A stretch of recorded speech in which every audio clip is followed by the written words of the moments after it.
بسم اللہ الرحمن الرحیم۔ شروع اللہ کے پاک نام سے جو بڑا مہربان اور نہایت رحم کرنے والا ہے۔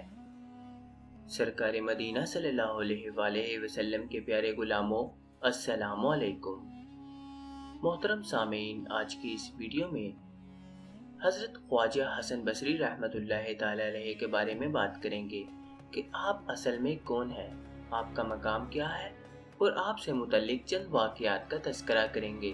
تو آپ سے التماس ہے کہ ویڈیو کو آخر تک مکمل ملاحظہ فرمائیں۔ حضرت خواجہ حسن بصری رحمۃ اللہ تعالی علیہ ایک ولی کامل تھے۔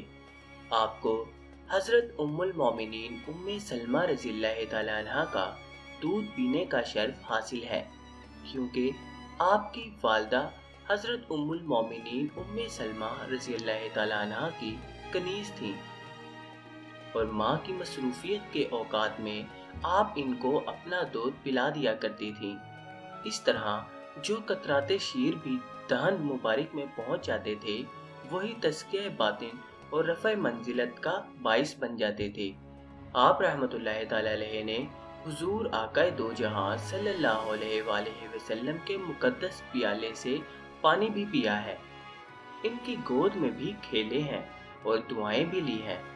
آپ رحمت اللہ تعالی علیہ کی والدہ محترمہ جب آپ کو گود میں لیا کرتی، برابر یہ دعا کرتی رہتی کہ باری تعالیٰ میرے اس بچے کو مقتدائے خلق بنانا۔ آپ کا نام حضرت عمر فاروق رضی اللہ تعالیٰ عنہ کا رکھا ہوا ہے۔ پیدا ہونے کے بعد جب آپ رحمت اللہ تعالی علیہ کو حضرت عمر فاروق رضی اللہ تعالیٰ عنہ کے سامنے لایا گیا تو انہوں نے آپ کی خوبصورتی کو دیکھتے ہی فرمایا کہ اس بچے کا نام حسن رکھو۔ ترک دنیا کا سبب ممکن نہ تھا کہ جو بچہ سرکار دو عالم کے گھر میں پرورش پائے، ام المومنین کا دودھ پیے، جو عہد نبوت میں پیدا ہو، وہ آگے چل کر سر آمد روزگار نہ بنے۔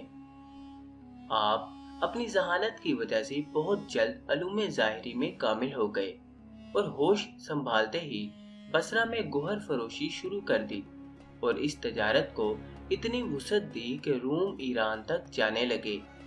آپ باسلسلہ تجارت روم گئے ہوئے تھے، وہاں وزیر اعظم سے ملاقات ہوئی جو آپ کو شہر سے باہر لے گیا۔ دیکھا کہ میدان میں دیبا کا ایک شاندار خیمہ ہے جس کی ریشمی ڈوریاں طلائی میخوں سے بندھی ہوئی ہیں۔ فلاسفروں، طبیبوں اور ماہ پارہ کنیزوں کے انباء آتے ہیں اور خیمے کے قریب کچھ کہہ کر چلے جاتے ہیں۔ چنانچہ اس طرح کیسر و کسرا بھی آئے۔ حضرت نے حقیقت پوچھی۔ وزیر اعظم بولا کہ اس خیمے میں شہزادے کی لاش رکھی ہے جو مجھ کو نہایت محبوب تھا۔ یہ سب یہاں آ کر یہ کہتے ہیں کہ اگر دولت سے، فوج سے، علاج سے تجھے بچایا جا سکتا تو ضرور بچا لیا جاتا، لیکن جس نے تجھ پر موت طاری کی، اس کی مرضی کے خلاف کوئی دم نہیں مار سکتا۔ یہ سنتے ہی آپ کا دل دنیا کی طرف سے سرد پڑ گیا اور سب کچھ چھوڑ چھاڑ کر عبادت الہی میں مصروف ہو گئے۔ خشیت الہہ اور عجز و انکساری کی یہ حالت تھی کہ رات دن مجاہدہ اور ریاضت میں مصروف رہتے تھے اور دنیا سے بالکل قطع تعلق کر لیا تھا۔ ہیبت الہہ اس درجہ غالب تھی کہ ہمہ وقت لرزاں ترساں رہتے تھے اور کثیر البقا تھے۔ ایک دفعہ مسجد کی چھت پر بیٹھ کر اس قدر روئے کہ آنسو پانی کی طرح پرنالے سے بہنے لگے۔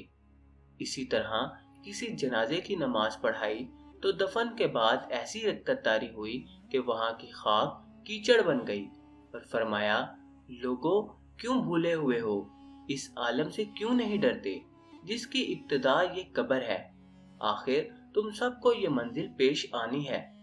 اس وقت قبرستان میں جتنے لوگ تھے سب زارو قطار رو رہے تھے۔ خوف کی یہ شدت اور یہ اتقاء ملاحظہ فرمائیے کہ شباب و جوانی میں نہیں، عالم طفولیت میں آپ سے کوئی گناہ سرزد ہو گیا تھا تو جب کوئی کپڑا پہنتے اس کے گریبان پر اسے ثبت کر دیتے اور پھر روتے روتے بے ہوش ہو جاتے۔ عجز و انکساری اس درجہ بڑھی ہوئی تھی کہ خود کو ہر انسان کے کم تر سمجھتے تھے۔ ایک روز آپ نے لب دجلہ ایک حبشی شخص کو ایک عورت کے ساتھ بیٹھے